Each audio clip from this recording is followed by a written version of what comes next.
Alabama, excuse me, pardon me, Alabama versus Michigan. So look, in the Rose Bowl, feels a little weird seeing Alabama in the Rose Bowl, not like in the Sugar Bowl. You know, a lot of Southern teams, a lot of teams, I guess because they're fourth and you got Texas, whatever.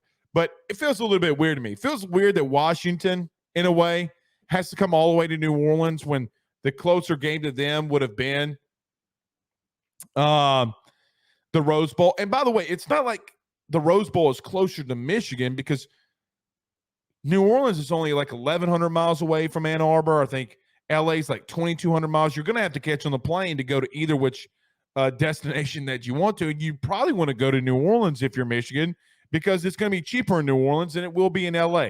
I don't know. I digress. But Alabama versus Michigan. Listen, I know a lot of you are going to hate what I'm about to say, but stay with me. Michigan has the number 2 total defense in the country. They've been good all year. They were good against Penn State, good against Ohio State, did a lot of great things all year long. They have massive weaknesses too. We saw it when they played Maryland. We even saw it when they played Ohio State. That I do think that Alabama can exploit. I'm going to give a hot take to you. And I want you to give me a thumbs up or thumbs down. Thumbs up if you agree, thumbs down if you disagree. Jalen Milroe might be the best quarterback that Michigan's seen all year. Now, before you put the thumbs down, let me just tell you this. Kyle McCord to date is the best quarterback that they've seen. And Jalen Milroe has been better than Kyle McCord, without question, pretty much even from the start of the year. This is the best overall team that Michigan's faced. They have not tested themselves. I'm not trying to be an SEC homer. Now, I know what a lot of you are going to say. Oh, Blake's just being an SEC homer. No, I'm not. You know why I'm not? Because I've seen Alabama test themselves all year long. I've seen them test themselves against Texas and lose. Seen them test themselves against, at the time, ranked Tennessee, against LSU, against Georgia, and win those games. I know a lot of you want to throw the Auburn game in there for Alabama. Okay, well, that game's always close. I really don't care about that. Because I've seen Alabama play down to lower competition, and I'll just even throw this for LSU fans. 2021 and 2021 when we played them, and the game was a 6-point game. You were a 6-7 team at the end of it. You played that game pretty closely. The Auburn last-second heroics doesn't necessarily bother me. That Auburn team also cut the game close with Georgia.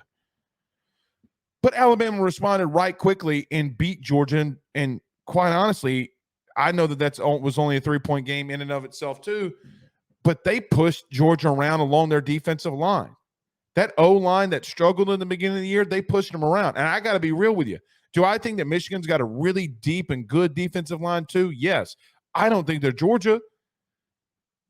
And what's going to happen, I just don't know if the team that Michigan is going to finally test themselves against, it being Alabama, good luck, man. But J.J. McCarthy, the quarterback for Michigan, is going to have to be the catalyst for a Michigan win. Now, and look, me and Joe talked about this, I think 2 weeks ago. You can go to Rufino Joe when we broke the game down even deeper. I keep hearing a lot of people since the 2 weeks before we started talking about it saying to myself, well, J.J. McCarthy's legs is going to be the key. Well, J.J. McCarthy has only run the ball 57 times this year. Some of those are sacks as well for 146 yards and 3 touchdowns. Can he escape with his legs? Yes. Can he do some good things with his legs? Yes.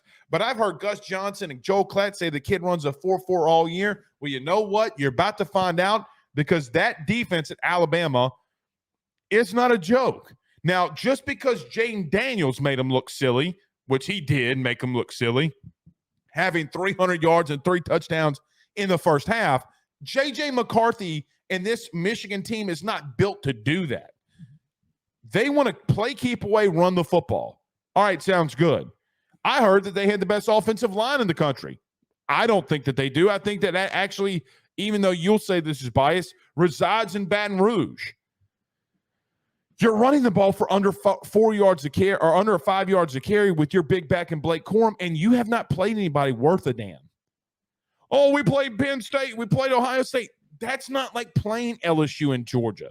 It's not. It's not playing it like LSU earlier in the year played Florida State. It's not like even playing Florida State. It's completely different. Penn State and Ohio State aren't great offenses. Those might be the best teams that you played. Offensively, they were dookie water. I think Alabama's going to come out here, and I think Kool-Aid McKinstry is going to be back. I got the concussion, whatever. They're going to play bump and run, man-to-man coverage on the outside. They're going to bring dudes down in the box, and they're going to make J.J. McCarthy beat him. Now, the only way, and I mean the only way, which, by the way, I'm not saying can't happen.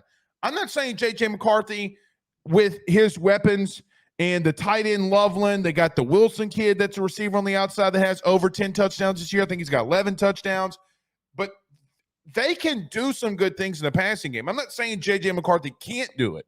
What I'm saying is the last 4 games, he has not done it when in 2 of them he's needed to. Hell, he looked pretty pedestrian against Iowa. Bro, those 3 teams that you played, Penn State, Ohio State, and clearly Iowa, offensively are so anemic. Like this Alabama team, from the offensive line to the quarterback to the running backs to the receivers to the D-line, linebackers, and secondary, they are easily more tested than this Michigan team. Now, do I like saying that I think I would pick Bama in this one? No. No. I hate every bit of it, but it's the truth. Guys, I got to be real with you. I don't like Michigan in this game. I think it's a bad matchup for Michigan because they didn't go out non-conference and play anybody that was worth a shit.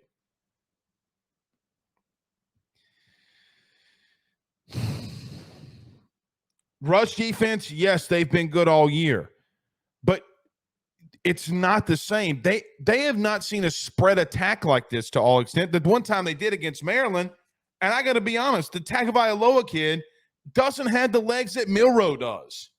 Yes, can he throw the ball better than Milroe? I'm with you. But if I would have told you, guys, think about this. Jalen Milroe beats J.J. McCarthy in every statistical category: yards, touchdowns, rushing attempts, rushing yards, rushing touchdowns. J.J.'s got him in accuracy. But the better quarterback this season, statistically, just saying statistically, has easily been Milroe. It's not even close. Milroe's at 35 touchdowns on the year. 35 touchdowns on the year. McCarthy is at 22. Well, this is our style of play in Michigan. I don't give a shit about your style of play. You say J.J. McCarthy runs a 4-4. Heard it from you all year long. All right. Well, you're really about to see a kid that can come into a game really running a 4-4. I'm taking Bama, and I don't like it. You know I don't like it. I know you don't like it. I hate SEC teams winning in the playoff. I do. But I don't really care about that because I think they're going to win. And quite honestly, I take Bama to win by 10 plus.